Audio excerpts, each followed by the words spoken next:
Wache ani boju sego. I'm Kiwe Tinway in the night.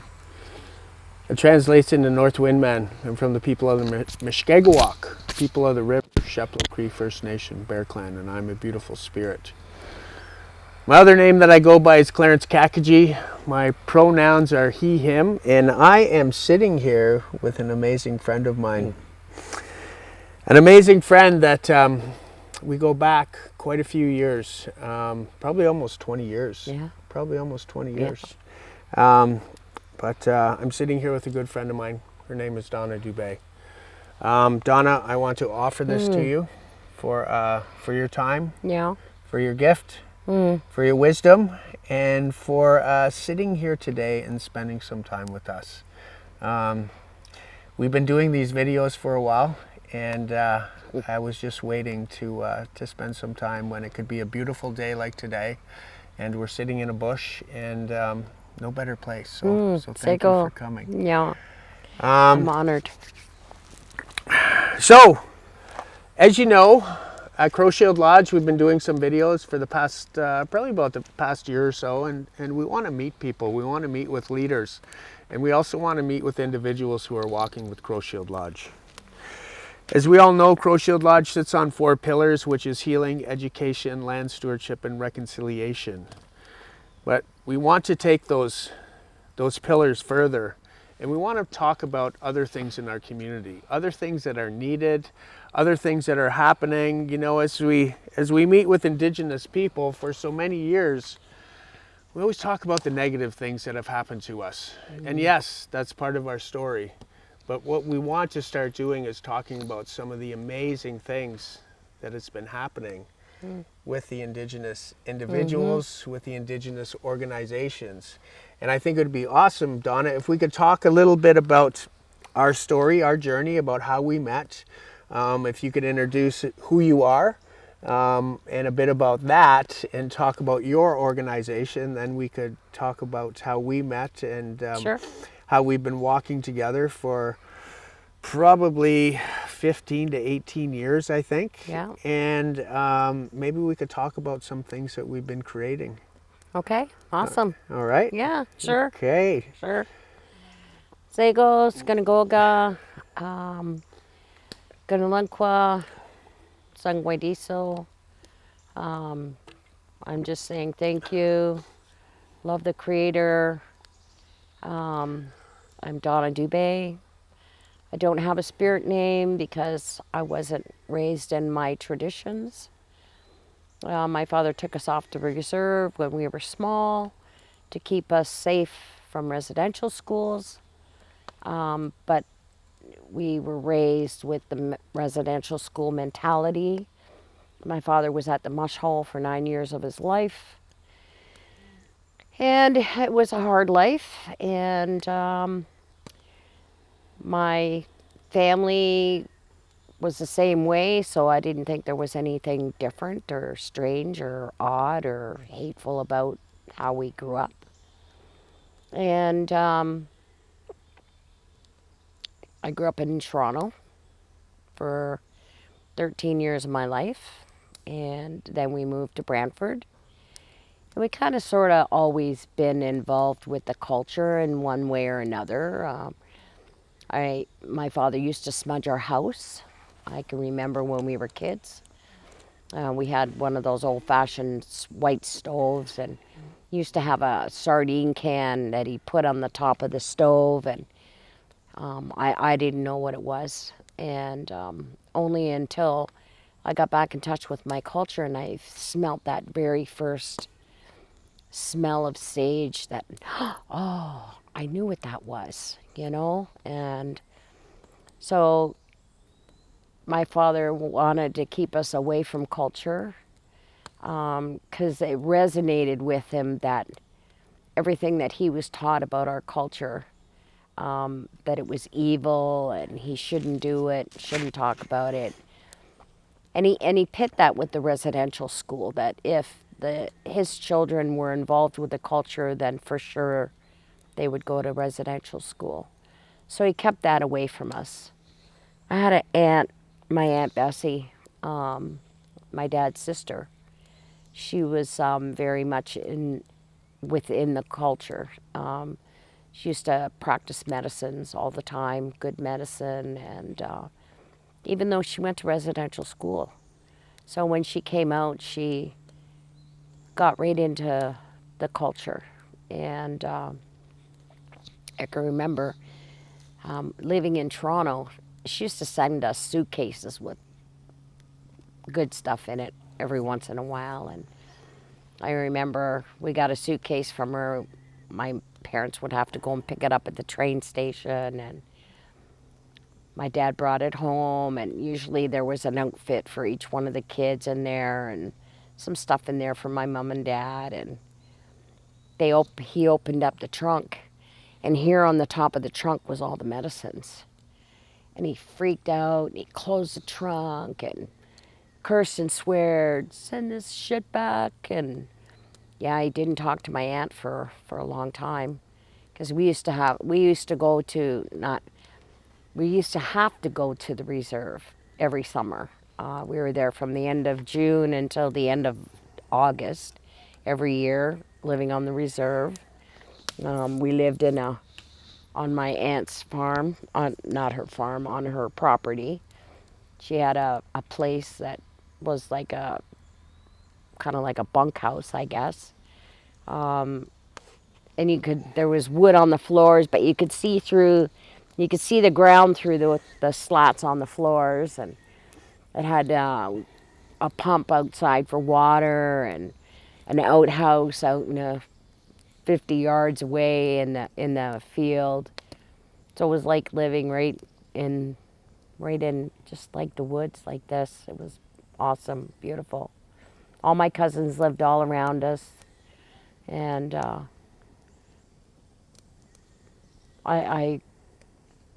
when my children were able to go to school, I worked full time in mainstream. I was very heavily involved in the unions. I sat on many committees. I sat on people with disabilities. I sat on homelessness. I sat on women's rights. And I was always involved with sitting on a committee. And, I felt like a part, like a pie.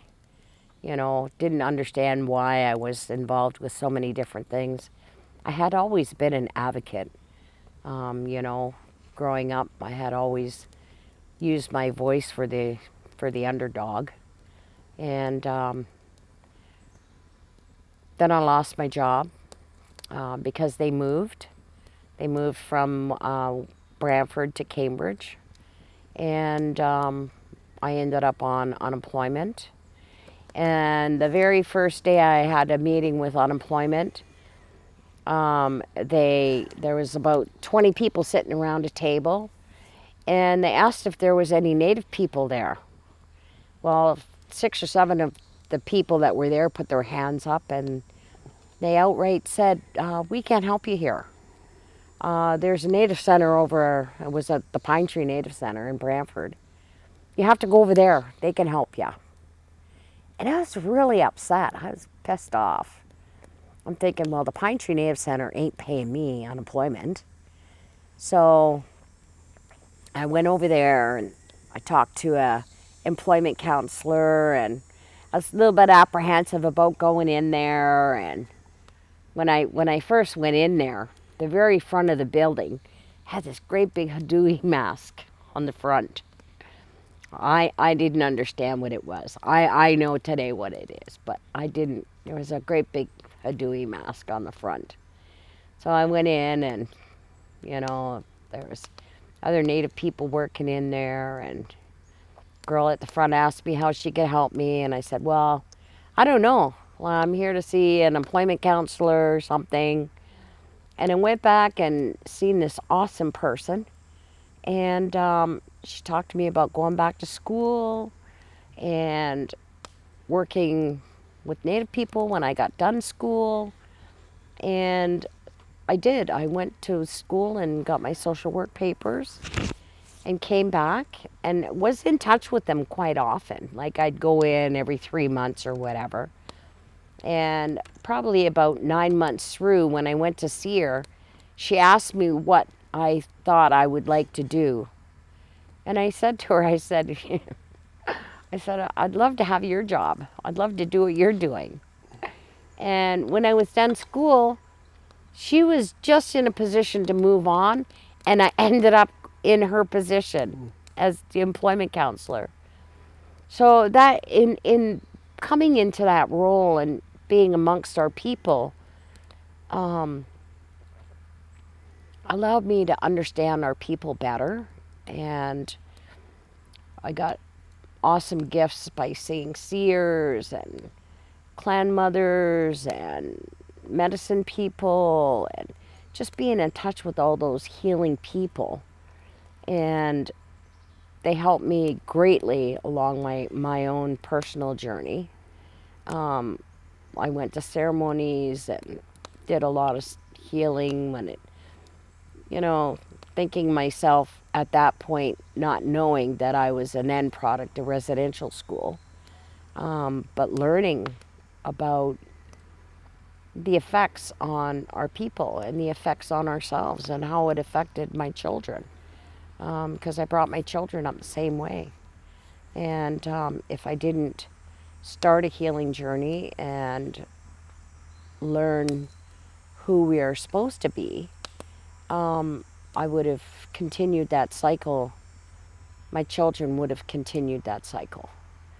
And I started my journey where my children were young enough to reroute their way of thinking, so that when they grew up and they were adults, they were not dysfunctional.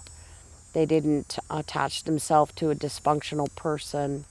They were not stuck in any kind of addiction. They were not involved with the criminal system. They finished their education. They ended up with partners who were loving and caring and kind and not abusive. And when they finally had children, my grandchildren, in my view and in my heart, are the first generation in my family to be removed from that dysfunctional family when it comes to our residential school outcomes. I think when my grandchildren, they were doing good. They still continue to do good. I've got grandchildren who are in university. I've got a granddaughter who is now, she finished college, and even before her graduation, she was hired on by Emirates Airlines. So she's currently in Dubai right now. This week is her first flight out. She had to take like 8 weeks of training while she was in Dubai. So I'm very proud of her. I've got another grandson that finished college and is working in the trades. So I'm so honored for where my family is at this point and where they're going. And I think I left the Pine Tree Native Center and continued to work in a Native organization. I came to Cambridge to work at Anishinaabeg Outreach. And at Anishinaabeg Outreach, my job was to talk to employers for them to open up their facilities to bring on First Nation, Métis, or Inuit people, that there was training initiatives that they could be involved with. Well, I had an opportunity to speak to many employers, and because of my union background, I really enjoyed that. I talked with Toyota, the plant that I previously worked with. I talked with them. My previous employer had called me up one day and said, the initiative that you were asking us about, well, I'd like you to come and have a conversation with us. When I got there, they said they had positions for 40 of our people, 40 people to come to work. They were opening up a night shift. So, you know, he said there was going to be some shifting around. Some people from days are going to be wanting to go to nights and afternoons. And so, I mean, there could have been an opportunity for days, afternoons, or nights for our people to work. And I went back, I was very excited, and talked to the manager about it. And we started going through the files of all the people who were job ready. And we couldn't even find one resume, which was so sad that we couldn't find one person to send for this job. So in, you know, my understanding of, you know, smudging and putting tobacco down and asking the creator for direction, I started getting, like, back here in the back of my head, I call them the seeds that the creator planted, and put all these ideas about even using my own journey. And I could always only use my own journey. But if they went through the things that, you know, I did, then that would help them be productive members in society, in their lives. And I never went to school to put an organization together, but all these things kept coming in my head, and I'd put them down. I'd do a little bit of research and gather the information. And back then, in 99, early 2000, there was an Aboriginal Healing Foundation that was out, and you could apply to them for money. And I had met an individual who was a professor at the university, Wilfrid Laurier, and she helped me put the final touches on the proposal, kind of tweaking up the finances, and we submitted it for approval. And it was kind of funny because a couple of the professors at the university who were involved with proposal writing and successes of different proposals, they said, oh, it's very odd for an individual to get approved for funding. And oh well, all I can do is try. And shortly after, I got an approval letter that said that we were approved, not what we asked for. We asked for just over $1 million, but they gave us $400,000. And the day that the approval letter came happened to be, the date on it was my father's birthday. So it was a very emotional acceptance. And it just led me down that path to get the Healing of 7 Generations going. I needed a logo. I knew the name had to be Healing of the 7 Generations because it's all about healing of the next 7 generations. And what does that look like?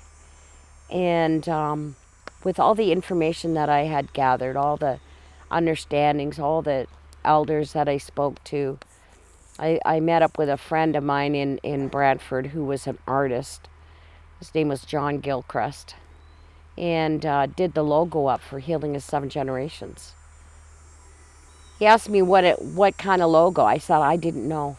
I said, but I knew that whatever he did was what it was supposed to be. And he did a beautiful logo for us. There's like a sun in the middle, past, present, and future. There's a turtle on Turtle Island. There's rough waters in the past and calm waters in the future. There's no tree of peace in the past, but there's a tree of peace in the future. There's 7 eagles around this, representing the 7 grandfathers. And there's 2 eagle wings in the middle, which represents the Creator's arms wrapped around our people.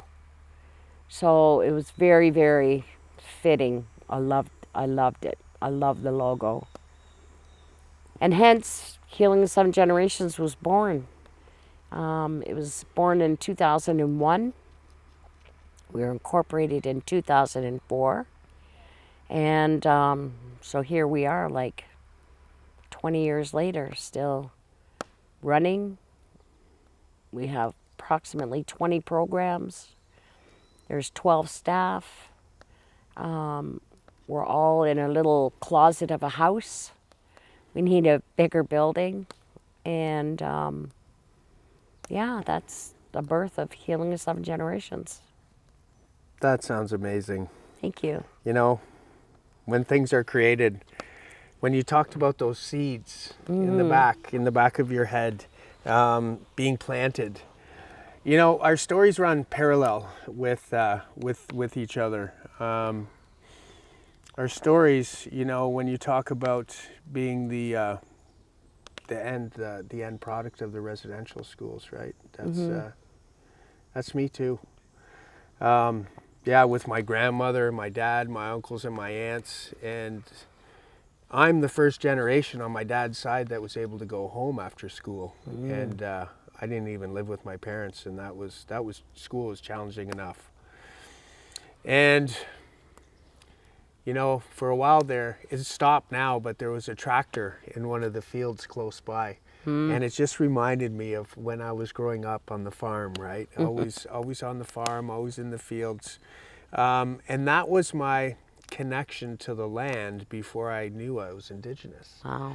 And once I found that I was Indigenous and that my dad was full-blooded and my mom was not Indigenous, but she was a settler, and she was Swedish, Irish, and Scottish. Once I found out I was Indigenous, and everything just kind of made sense.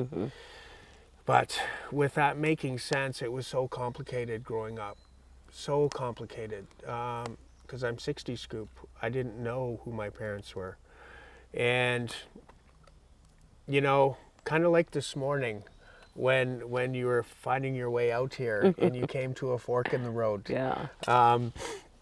You stopped and you gave me a call and you said, Clarence, I stopped at this fork in the road. And I can remember in my life, I never stopped. I would just make that decision of which way to go. And 9 times out of 10, Donna, it was the wrong road. It was the one more traveled.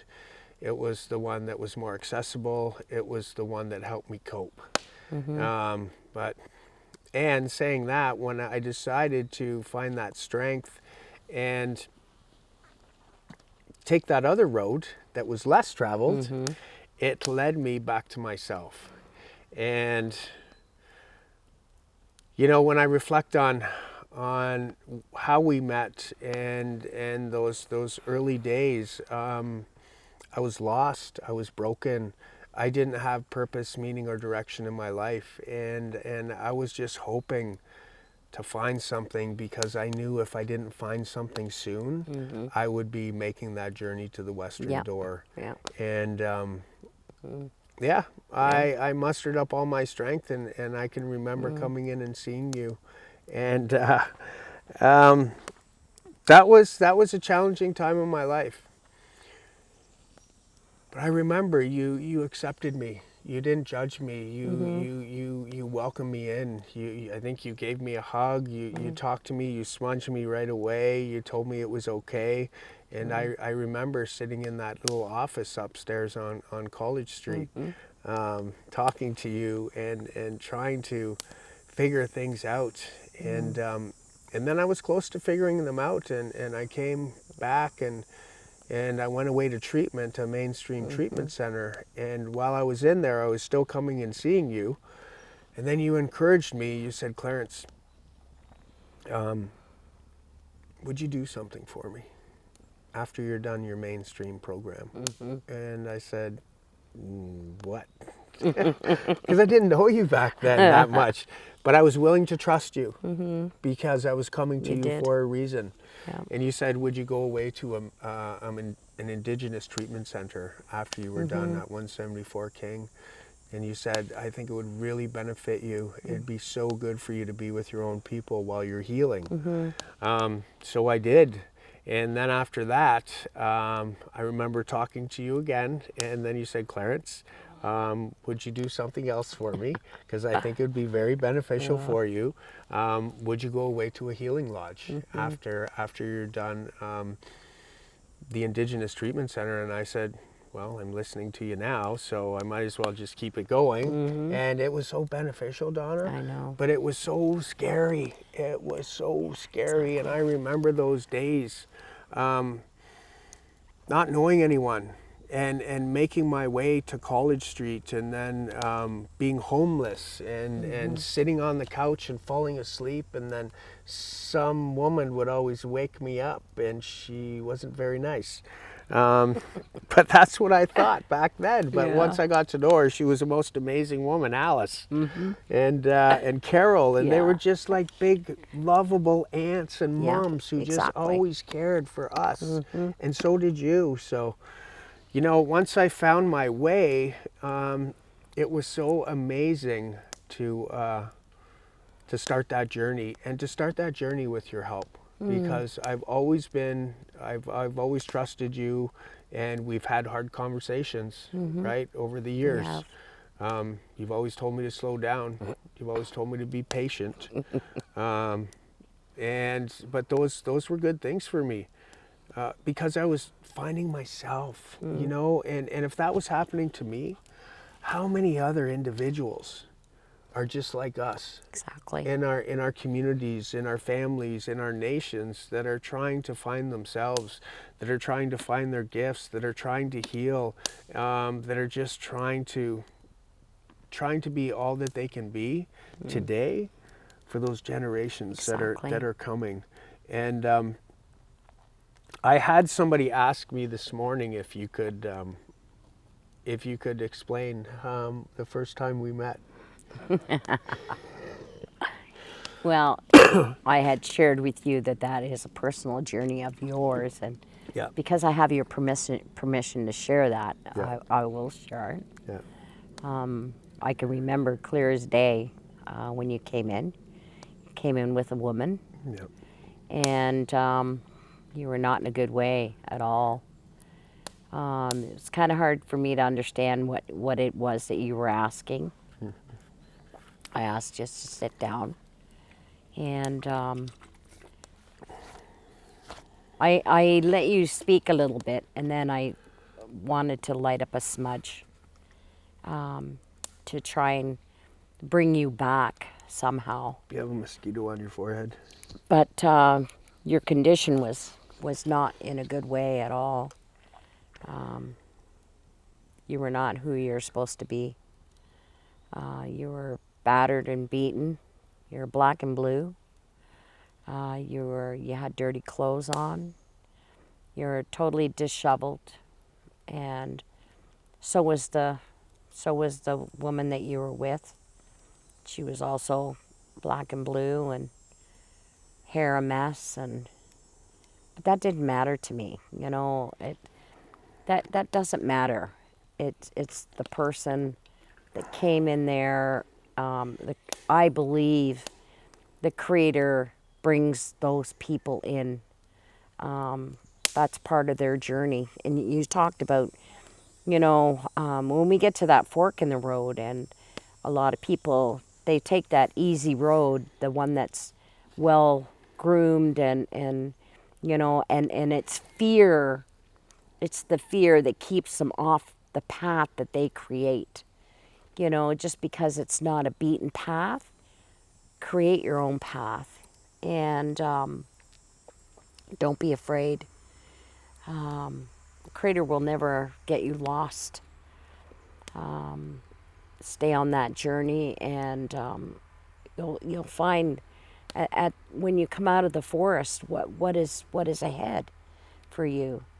And you know, you were very diligent about coming and asking questions and wanting these things to happen, and you were very you wanted them to happen now. I'd like them to happen now. How many times I had to tell you, just be patient. You had almost zero patience back then. And over the years, I think I've reminded you many times about patience. You've gotten better over the years, but Yeah. yeah, patience is still something that's in front of you on your journey. And I don't ever know what happened to that female.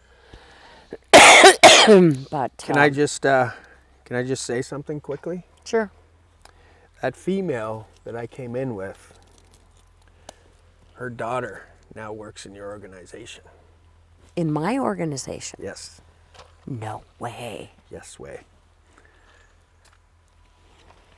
Who is it?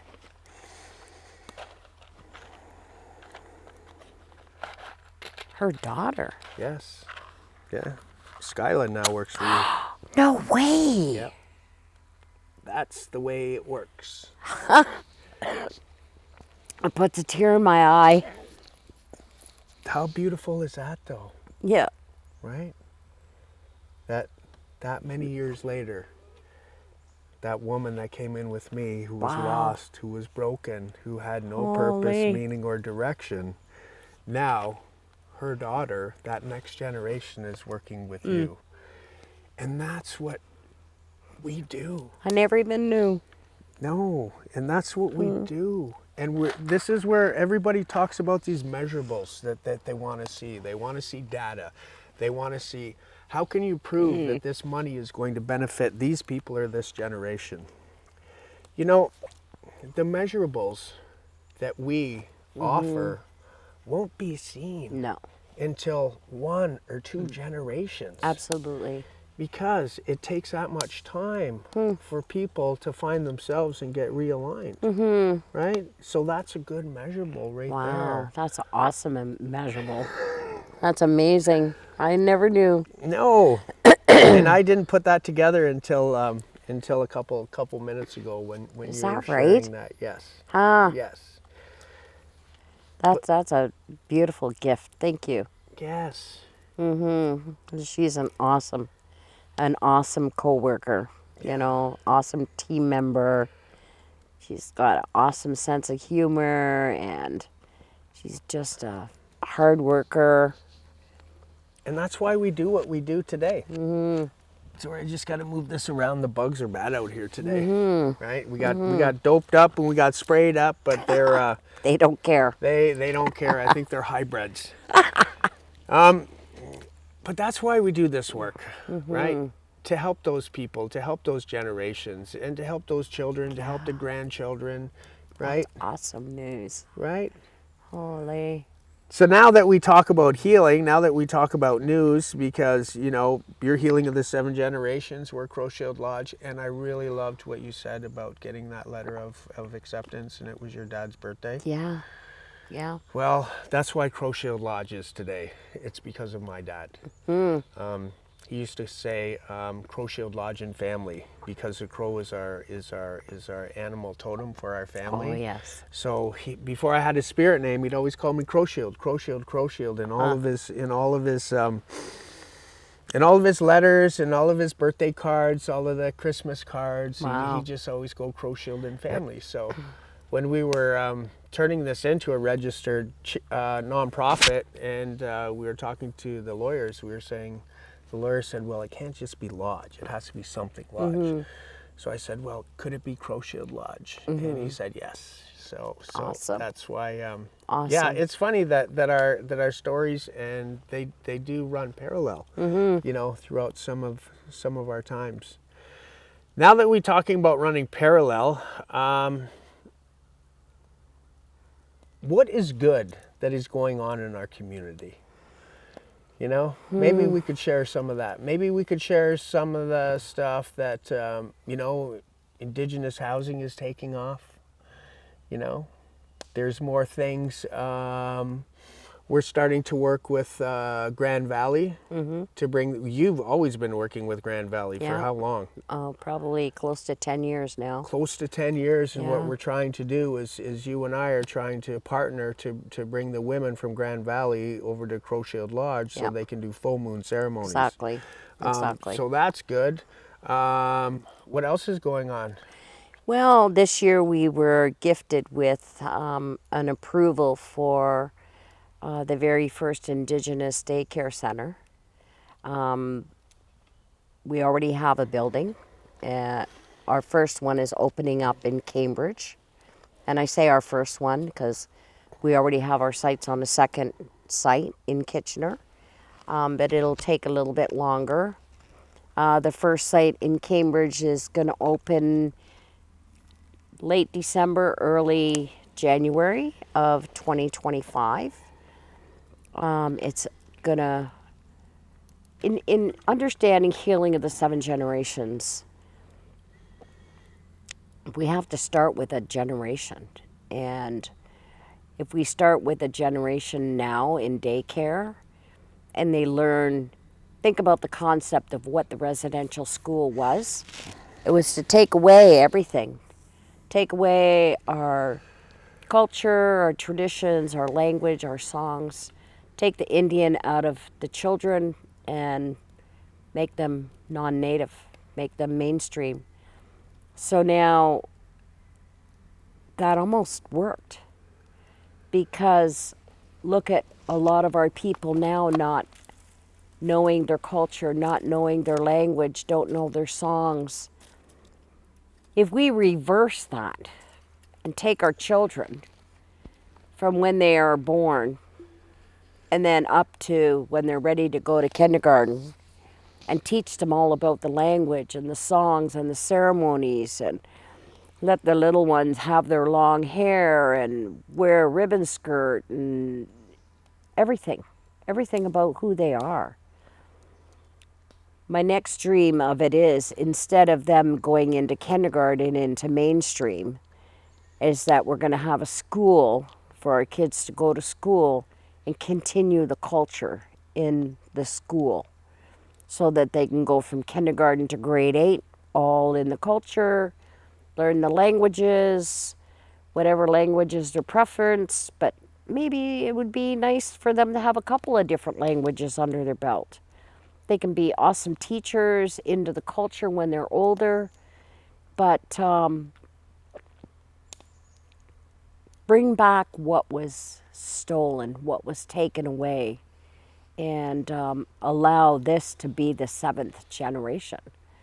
At the end of the day, the whole concept of healing in seven generations as an organization is that in 7 generations, there will be no need for healing in 7 generations. So we have the concept of the daycare. We did our very first Indigenous culture camp this year. We just finished off 1 week. We have another week in the first session. There was 20 children for 2 weeks, and it's all about culture. It's not about swimming or, 3-legged races or tug of war. It's all about learning how to smudge, learning what the smudge is about, making their own hand drum, making their own shakers, understanding the medicine wheel, fire teachings, water teachings, soapstone carvings, all about the culture, all about the culture. And then there'll be a little bit of a break, and then session 2 will start with 20 brand new kids, and we'll see how this camp goes this year, and whether we decide to have a camp for next year or not is just in the creator's hands right now, and see what happens. May I ask where you're having those camps? The camps are at Crowshield amazing. in Kitchener. It's amazing. a beautiful site. The kids love it there. I love it there. It's awesome. We also have our full moon ceremony there. Nice. It's a beautiful site. For a place that's in the city, it's just like this. You feel like you're out in the wilderness, and it's very calming out there for the women. It's calming for the children. There's awesome areas for them to journey around and discover things, discover who they are as little people. And I have to thank Clarence and the staff from Crowshield for allowing us to partner to come out there, and it's a beautiful journey. I love it. That's what we do.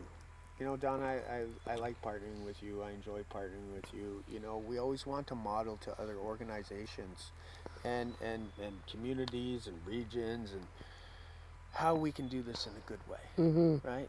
Because Absolutely. what we're doing, it's not for us. No. It's for the people. It's for the families. It's for those next generations, and that's where I can really say, you know, I had a good time last year on your canoe trip, Oh, yes. right? Yes. Right? Yeah. Like that was fun. Oh, it's awesome. And I remember, I think it was one of our staff was in a canoe with Mark Kroll, Yeah.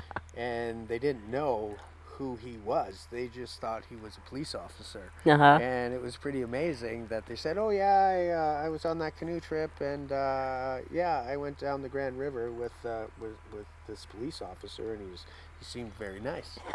And it was great because later on I said, "Yeah, but did you know that was a chief of police?" And they went, "No, I didn't know that." Yeah. But that's what you're doing. Yeah. Like, how awesome is Yeah. that? It's a bit risky. It hasn't been done before, but you're taking people outside of their comfort zones, but you're also modeling how to do this in a good way. Absolutely. And you know, there's tension between Indigenous youth and the justice system. They get treated unfairly when they're arrested. There's abuse. There's abuse when they're in jail and they're incarcerated. There's all abuse all the way around. So the whole concept of Canoe Day is for the Indigenous community to partner with the justice system. And not only the police, but there's guards that come. There's guards from GVI. There's guards from Maplehurst and Vanier. There's OPP. There's RCMP that come. There's justices, judges, and Crown attorneys that come so that they could see how the community is, how it's about building relationships in a good way, so that when they arrest our youth or arrest anybody from our community, there's a little bit more respect happening. And this year it's on August the 14th, I think, and it will be happening again. I understand that there's more justice people coming. So it's going to be an awesome day. I look forward to it every year in our community. There's a big drum there. There's a teepee raise. Last year and the year before, we had a big full-size canoe that was there. And the individuals skinned the canoe and made it into a drum. They called it the conundrum. And 30 people could stand around the drum and drum. It was an awesome day. Lots of good food, conversations, and that's how relationships are built and created, and just an understanding and a respect between two different entities, our community and the justice community. So, this year we've put out there that people wanted to donate or whatever, and we've asked that instead of, if they want to donate, then they can bring backpack supplies back to school. Because right now we're doing our back to school backpack program, where every single one of our people, they don't have to be school age kids, they don't have to be anybody of our people that are going to school, even if they're going to adult education, qualifies for a brand new pair of shoes and a backpack full of school supplies. We're honoring them. We're honoring them that they're going to school to help improve themselves and make things better. So that's a big program, and This year, I understand that we're already into like the 450 people that has applied for backpacks. So it's grown. That is grown. Yeah. Now, I've already been getting emails, and people have been reaching out to Crow Shield Lodge in regards to Orange Shirt Day, where they can buy orange shirts. We had somebody say they want to support Crow Shield Lodge, but we said that's not what we do. Healing of the Seven Generations, that's where we refer everyone. So Thank are you. you still doing that again this year? That orange shirts are available right now. Okay. I think there's a post online that where you can get orange shirts. They're available at Healing Seven Generations. Also, September 30th, we have a possibility of a new wrap for our Every Child Matters bus. We had our first wrap last year, for September 30th. And what's happened is there's a new artwork. And what I would like is they want to take the artwork from last year off the first bus and put the new artwork on the first bus. And we have a petition on our website and on our Facebook page to continue to keep the first wrap on the first bus. Allow that to be the bus that goes to Cambridge, because the bus never did go to Cambridge. And put the new artwork on the second bus and have two buses for Every Child Matters instead of one bus. So there is an online petition happening right now to request the city, the Region of Waterloo, and GRT to have two Every Child Matters buses. So the unveiling of the new wrap will happen on the 30th. And we always have a walk from 300 Frederick Street all the way down to Victoria Park. And we have some speakers, and it will be the unveiling of the bus at that point as well. So, yeah. I like that. I like that. And I just wonder if you could share some information about what you were doing this year and every year in regards to, didn't you have a youth conference? Oh, and yes. then didn't you also, I wish, if you could share a bit about how many years you've been doing your Wednesday lunches. Oh. You know, at Crow Shield Lodge, we do our Fire and Friendship, which is a Friday night from like 4 to 8 once a month, where we have a fire in the back of 101 David, and everybody's welcome, Indigenous, non-Indigenous. And then we also have our, every other Thursday, we have our frontline worker breakfast. That's awesome. Where we Yeah. start cooking at 6 and we serve from 8 until 10, and that's all frontline workers. It doesn't matter what sector you're from, you're all welcome to come to 101 David and have breakfast. Now, we've just been doing this year, but I know that you've been offering this Wednesday meal for, I don't know how many years. Well, it started with Carol Musgrove and Widgetamin. Yep. And then Carol left Widgetamin. And I'm saying that respectfully because that's not how her departure went. But, and then the community was left with something that they were continuously used to, that now it was no longer. So we started to do the lunches as well when we moved to 300 Frederick Street. And so it's been 10 years since we've been at Frederick Street. So we've been doing the lunches for 10 years. We also do 2 feasts a year. We do a feast in the spring and a feast in winter for our community. It's always done at the Victoria Park Pavilion. It's time for a feast when, you know, people miss each other and have a conversation, and if they're in school all year and at work all year and they don't get to see each other aside of the Wednesday lunches, then they can come to the feast. And we've been doing the feast there again for 10 plus years. at Victoria Park. And we are now allowed to have our celebration there at no cost. They've removed the fee for Indigenous organizations or people to have their celebrations at landmarks like Victoria Park or other different landmarks throughout the region. But yeah, it's awesome. Right now we've got different organizations that come to the Wednesday lunches. We have also not only our community, but the relationship building between our community and Family and Children's Services, so Children's Aid. They've come and cooked lunches for our community.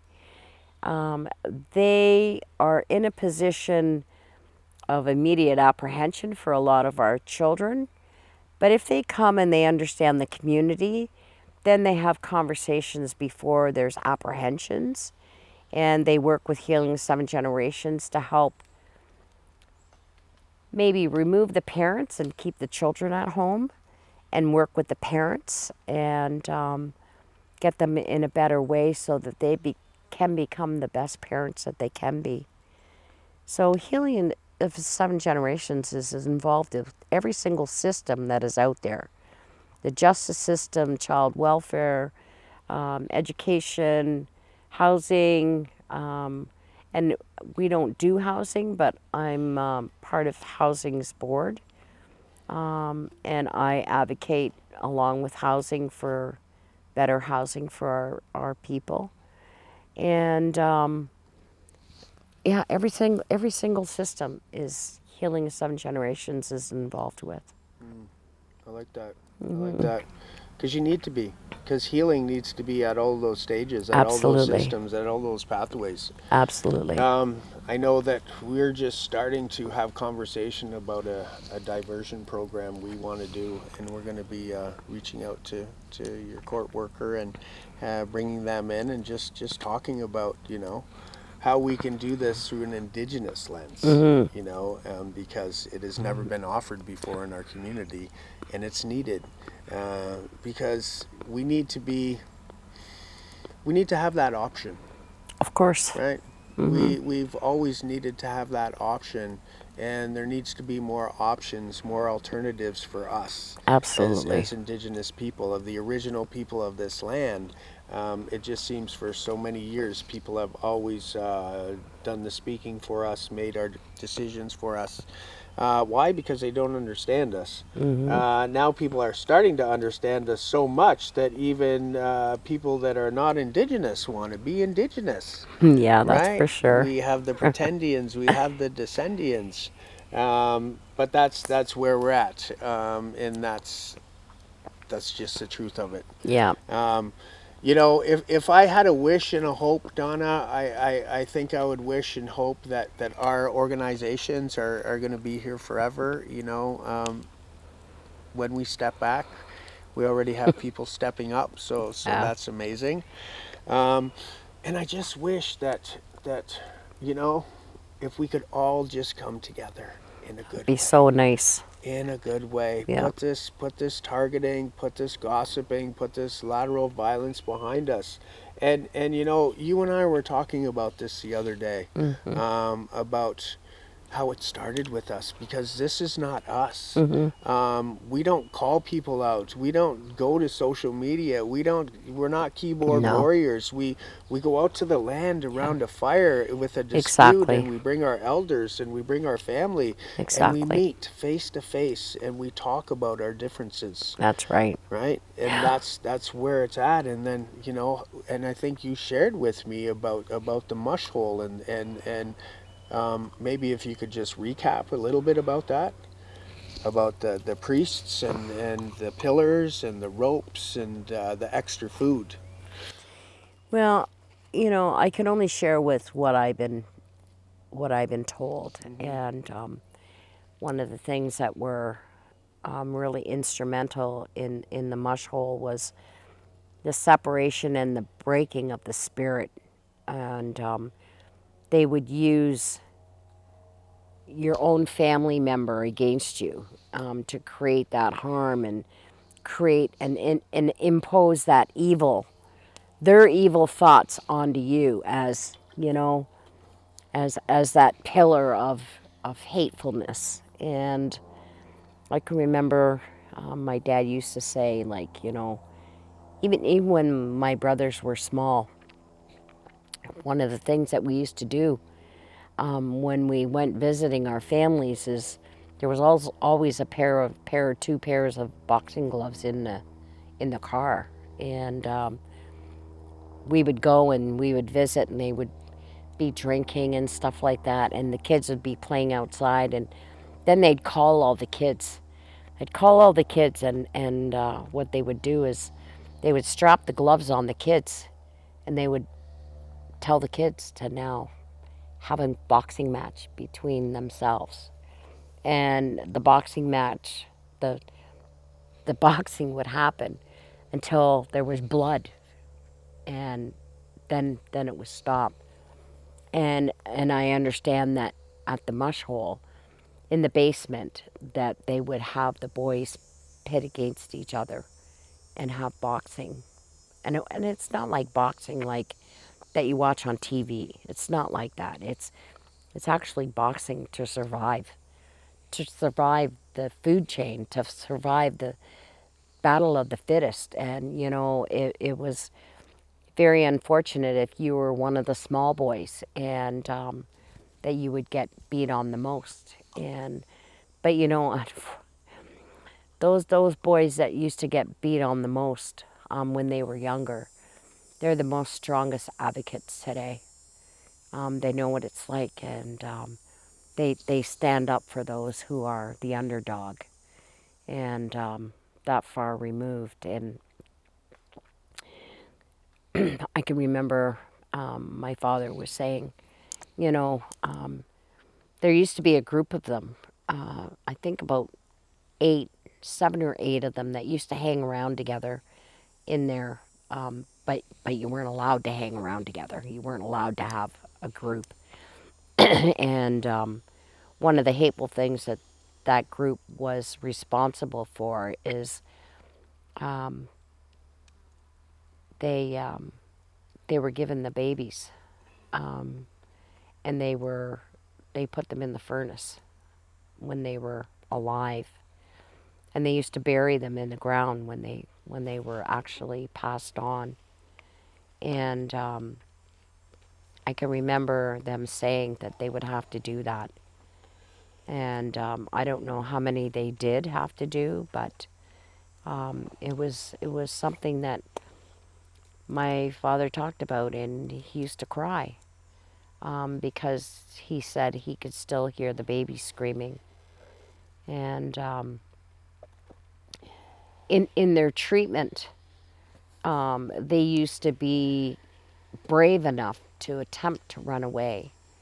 And when they were caught, they were brought back and they were tortured.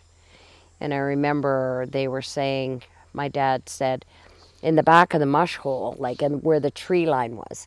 And I think we got to remember too that where the mush hole is right now, that's the third mush hole. That there was 2 others before that. And back then, that it would be right, the tree line would be right there. And they used to, as part of their punishment, there was these holes that were dug in the back, right at the tree line. And they were put in these holes, and there's other boys, and they would bury them up to their neck, in these holes, and they would stay there. And as a form of punishment, not to run away. Like, I mean, who would want to come back to that? Like, if I ran away, I would never come back. I would run away again. But in that punishment, the boys that were in the school, and they'd be in there for a couple of days in this hole, buried up to their neck. The boys would come out and stand at the back of the school, and if they heard you, if they heard you crying way out there, they were told that on their way out there to sea, that they would throw rocks at you, they would get close and they would urinate on your head, and they would leave you there again. But in fear, when they came out and they didn't hear anything, they wouldn't know whether you were alive or not. So they would go out there to see. But if the boys were alive, then they would unbury them and take them out, because that was their retribution, I guess. If they weren't crying anymore, then they could be taken out of the hole. And so that was the kind of fear that was brought into them as they grew up as kids, that he passed to his family. So,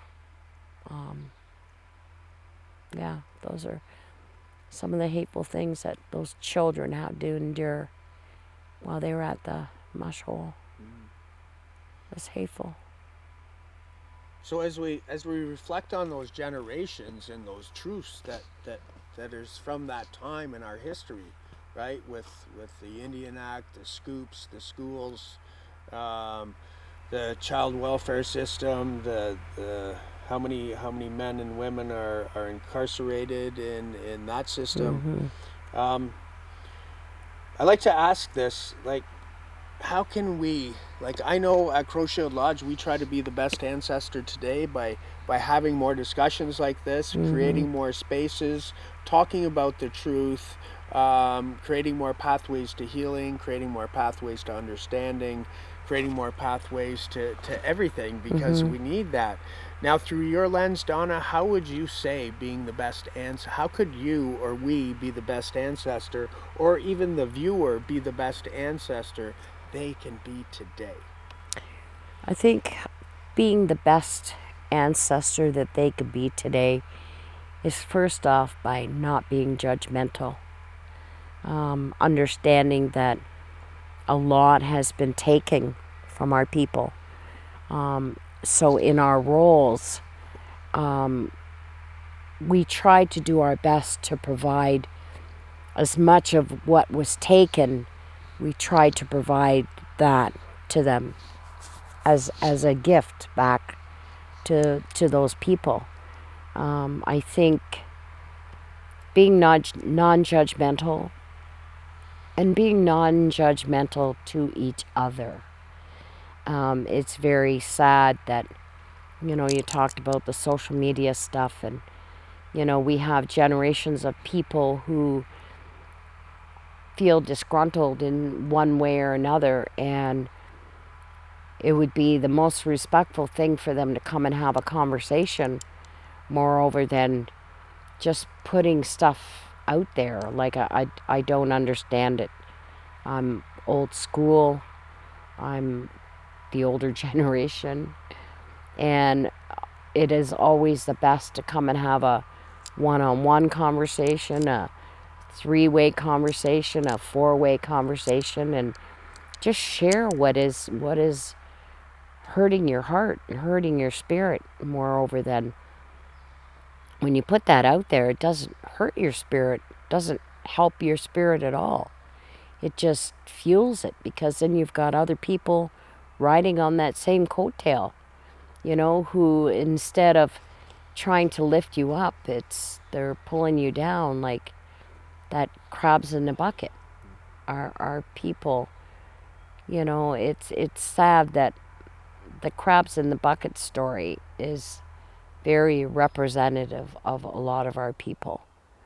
I'm not sure if you know the crabs in the bucket story, but I'll share a little bit of it with you. And a long time ago, there was two older men, and they were walking down the beach, and they were picking up crabs and putting them in the bucket that they were carrying. They were going to eat them later on.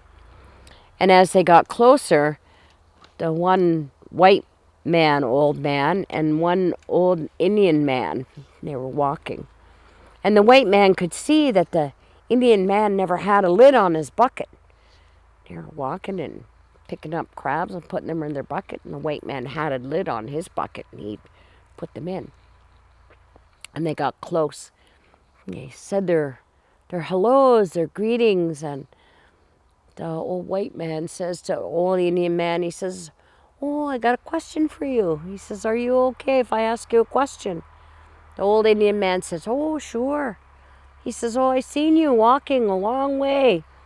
And he says, "Your bucket doesn't have a lid on it."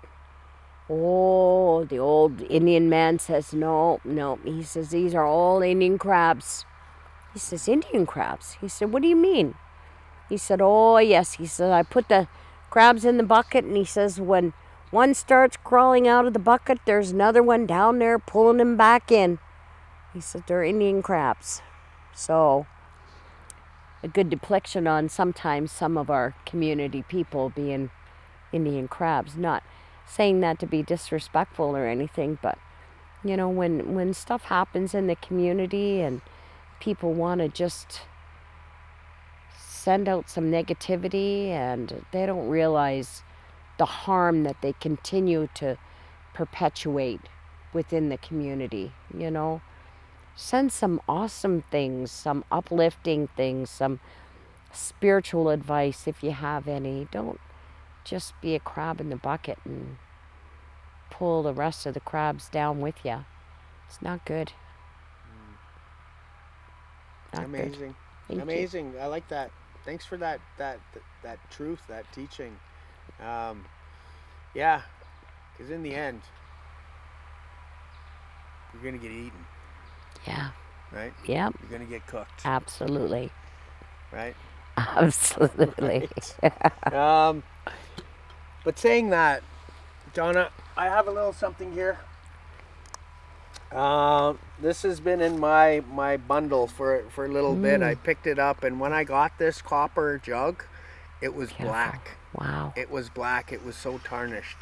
I worked on it a bit with some ketchup. Have you ever used ketchup to clean copper? It works great. Wow. I want to give this to you, and Yeah. then my neighbor also helped it out. And then I also have some Labrador tea here. Oh, yeah. Thank you very much. But Donna, I That's just awesome. want to thank you for walking with me, for being in my life, Always. for helping me out at the beginning, and for just being here, you know. And it's amazing. And I want to thank you for taking time out of your day to come and sit with us. I also want to thank Alyssa. She's behind the Thank scenes. you. She's doing an amazing job. We're hopping back and forth here. We're burning lots of sage. We got some mosquito repellent on because it's rained a lot and we're sitting in a bush. But saying that, Yeah. it's a beautiful day, and we want to thank everyone for joining us today, for taking time out of your life to sit here and be with Donna and I for a while, because we believe the best gift we can ever give is our time, because it's a piece of your life and our lives that we're never going to get back. So what we want to say is Chimigwich, Ginaskomatin, Ona, Yawa. Yawa, and until next time. And so always remember that you're a beautiful person, and that we always need to remember how we can be the best ancestor. Take care, everyone. Have a good day. See you.